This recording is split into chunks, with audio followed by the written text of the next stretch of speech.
No makeup, absolutely shattered, and just going to chat to you today about my experiences yesterday whilst I can think about it really. And I know sometimes people want to hear that everything's positive, everything's rosy, and some people think you shouldn't share how things are, but you know, I totally disagree, because I'm guessing that you guys are going to have, or some of you guys are going to have, some tricky situations. And yesterday we had one heck of a day, is all I'm going to say.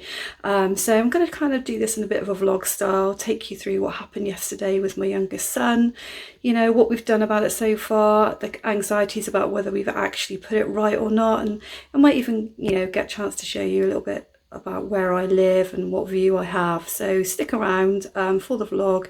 It's mainly about a massive meltdown that my son had yesterday evening, and when I say massive, I mean massive, so stick around. I think Surfy's looking like he's having a really relaxing early morning. Right, you Surf? Yeah. So, anyway, I'm out in the garden now, and I don't know where my husband is. He probably won't appreciate being filmed, so I might have to switch off in a minute.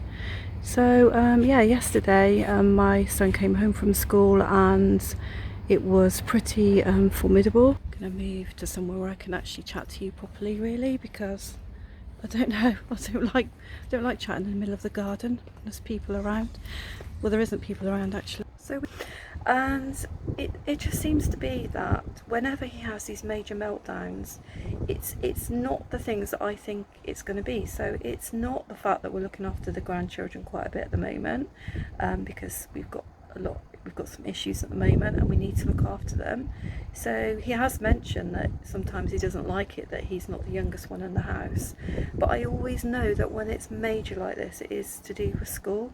It's always to do with school, and it's always to do with friendships. So, you know, I did start chatting to him. Screams really, and he just can't cope with it. He can't process things, and he cannot tolerate if he doesn't have a particular friend that he really likes to himself. He just can't do it.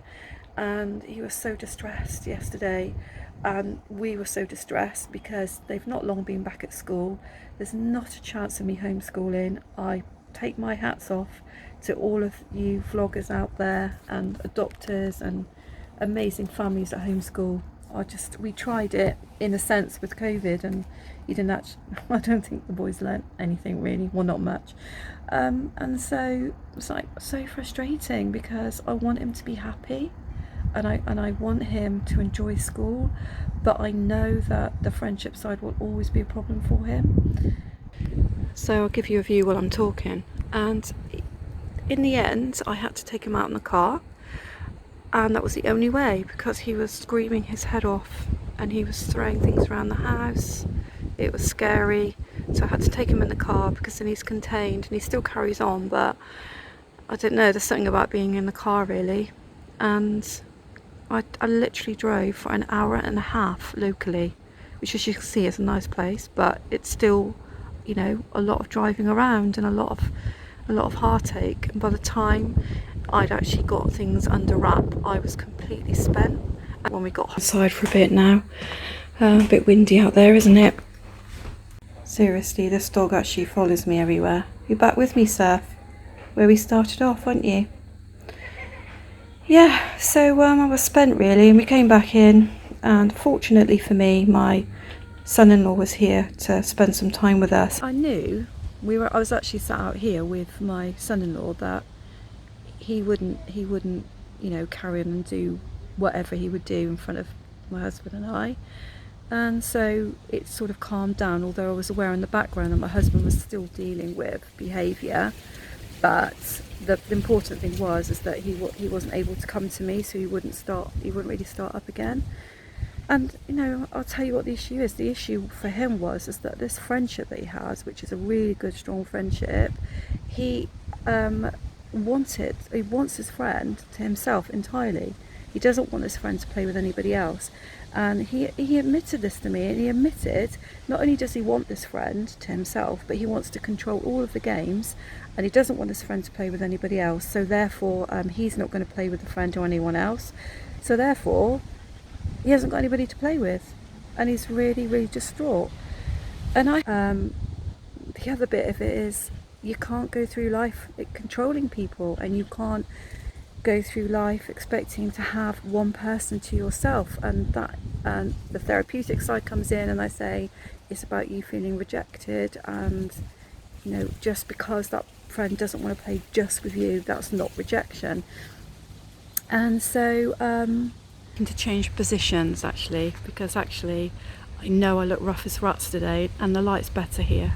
So when it came to when I finished with my son-in-law, sorry about the chickens as well in the background. When it came to my son-in-law going, which was quite a while, it was about an hour later, I thought, I could feel that the whole house, the whole tempo, the tone had dropped, and I just thought, okay, we're over it. I might be frazzled, but we're over it. And I went inside. I said, guys, let's get your packed lunches ready for tomorrow. What do you want in them? And he just come up to me, put his head on my shoulder, and he said, I'm sorry, Mum. And he meant it. He meant it. But that was a whole evening of stress. And this is why, guys, sometimes I make these videos for you that are honest, because if you are lucky enough to have an adoption that doesn't present any challenges, then that's amazing. I'm really happy for you. But for those of you out there that do have challenges, I want you to know that I understand, and I want you to know that all the things that I go through, because we've been doing this for 8 years now and we still have some of the same issues. It doesn't mean I'd ever give up on the boys. It doesn't mean that I don't love them. It doesn't mean that I always want things to be negative when I record. But I wanted to record this today because I felt I need to share it with you, that I literally spent 3 hours with my son screaming yesterday, and it's over a friend that he can't have to himself. Bottom line is really now is, okay, so we got over yesterday, and I said to him this morning, sweetheart, you need to go in and you need to speak to this friend and you need to sort it out with him. It's in your hands to be able to do that. So I'm hoping to goodness that's what he does, because I think the anxiety for me is, how do you cope if you get that every night? And we might get that for a few more nights. We might, and well, no, we'll be okay. But it's just, there we go. We'll have to wait and see. I think school will just always be a problem for this particular son, but it is a problem for the older one too, because he doesn't really enjoy it either.